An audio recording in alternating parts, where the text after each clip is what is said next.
little bit of a break from the bar videos, bar tutorials that we've been doing to answer like the scariest question.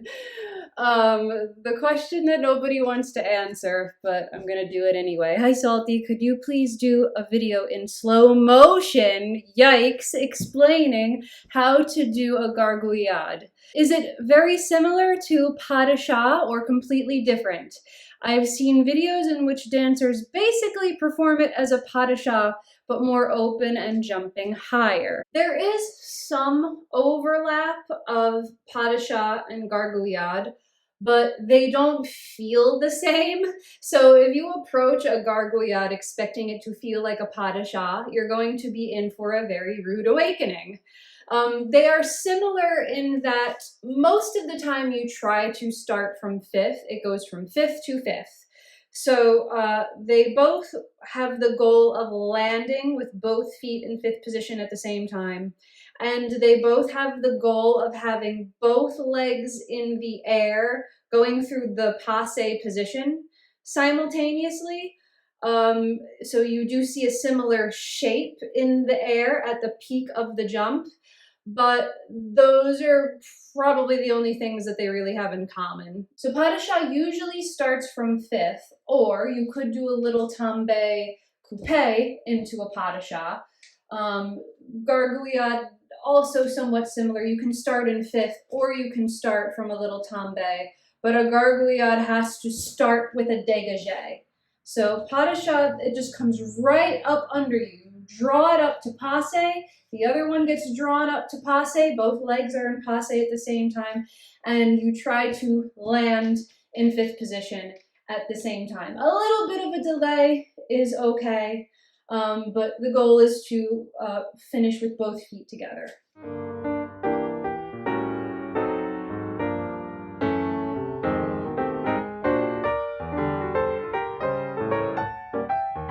So there are a couple of different ways to do gargouillade. You can either do a single rond de jambe en l'air, transfer, single rond de jambe en l'air, close. The most common way that I see it is the starting leg is en dehors and the finishing leg is en dedans. But the Russian style, they also just call it like a rond de jambe doublé, so 2 rond de jambes, and they will do en dehors, and even less common doing it en dedans, and they'll do both legs the same, en dedans, en dedans. I've only had to do gargouillade once in my life, and that was when I was doing the Balanchine Marzipan soloist role. And the only way I was taught, the only option I was given by my ballet teacher was double rond de jambe, double rond de jambe.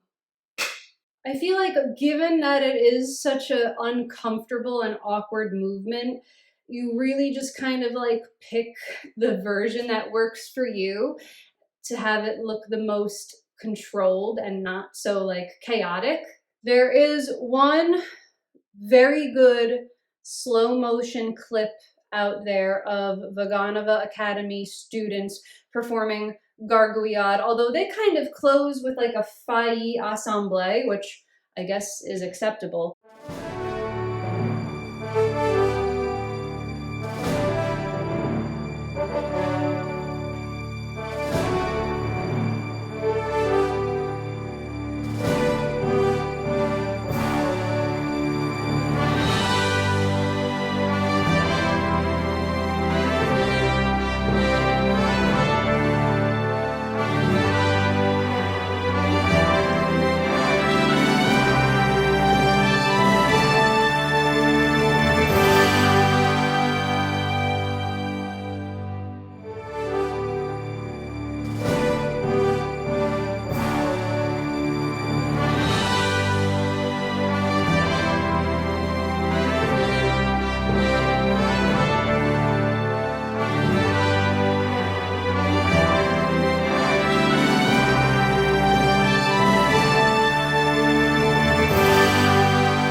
So gargouillade and pas de chat, have a little bit of overlap, but they're not the same. They just mean completely different things. A pas de chat, step of the cat, something very delicate, something very like they collect themselves and then they land. I used to say, like, I've never seen my cat do a pas de chat. Why do they call it that? It's not so much looking at a cat from the front, expecting them to jump sideways like a pas de chat. If you ever watch a cat from the side jump up onto something, you see how when they jump up, they collect their feet under them and they land with all their feet kind of together at the same time upon landing. So it's less about seeing your cat do passes side to side and more about the idea of collecting the feet under you and landing placed all together. Now, gargouillade, I think means to like rumble, which is kind of funny because gargouillade sounds like the word gargle to me. So I imagine like gargling water in your mouth and it making the blah, blah, blah, blah, blah, blah, like that's also how it kind of feels when you're doing it. Your legs are like blah, blah, blah, blah, blah, rumble together and then land somehow.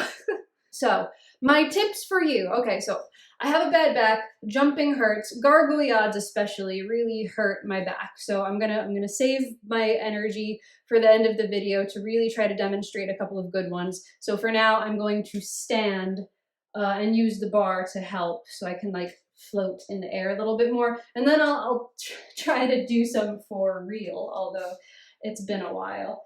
My tip for you is think of starting this first rond de jambe as soon as possible. And then the second one meets up with the first rond de jambe en l'air of your second leg. So that is da da da, like they're kind of like doing a little bit of this in the air under you. I think a big mistake that people make is they try to get their leg very high and do two in the air already very high. I just think there's a more useful way to be doing that. So you know how like in Swan Lake where Odette's solo, she does the double rond de jambe going up? I imagine my first leg doing the double rond de jambe going up, right? So that first rond de jambe is not taking so much of my energy and it's giving me momentum to go up and stay up. So double and then you really got to finish that one strong. Imagining your thighs being very high and in place in the air will also help because a rond de jambe is really not about moving the thighs. It's also really not even about moving the knee. The thigh and the knee stay put.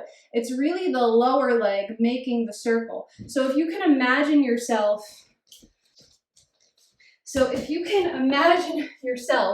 with thighs just being held in place in the air, like there's a chair under you, or for a moment somebody's just lifting you by your thighs, and all you have to concentrate on is doo-doo, doo-doo.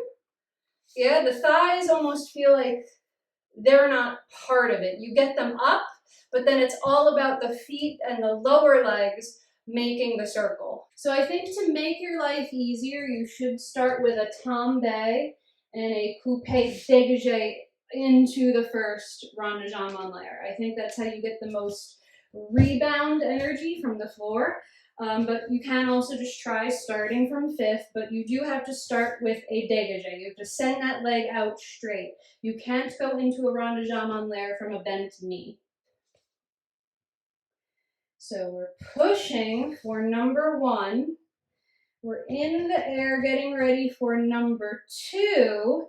And when the first leg is doing its number two rond de jambe en l'air, this leg is also coming in to do its number one rond de jambe en l'air. So we have double rond de jambe, double rond de jambe, and you're pretty much on your way down landing by the time this one is finishing number two, and you try to close together in fifth position. A single might be easier to do in slow motion. Single, like that.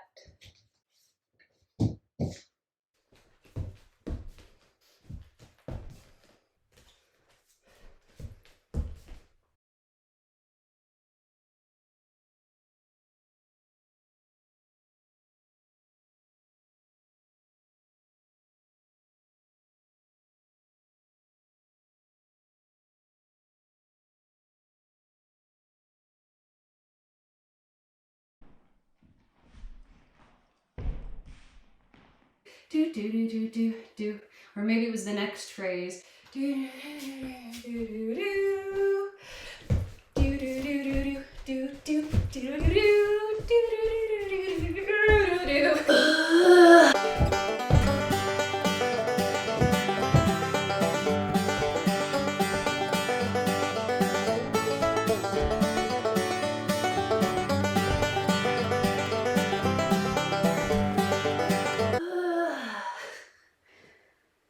So after watching myself, even though I'm telling myself in my brain, double, double, it still just looks like I'm doing a single.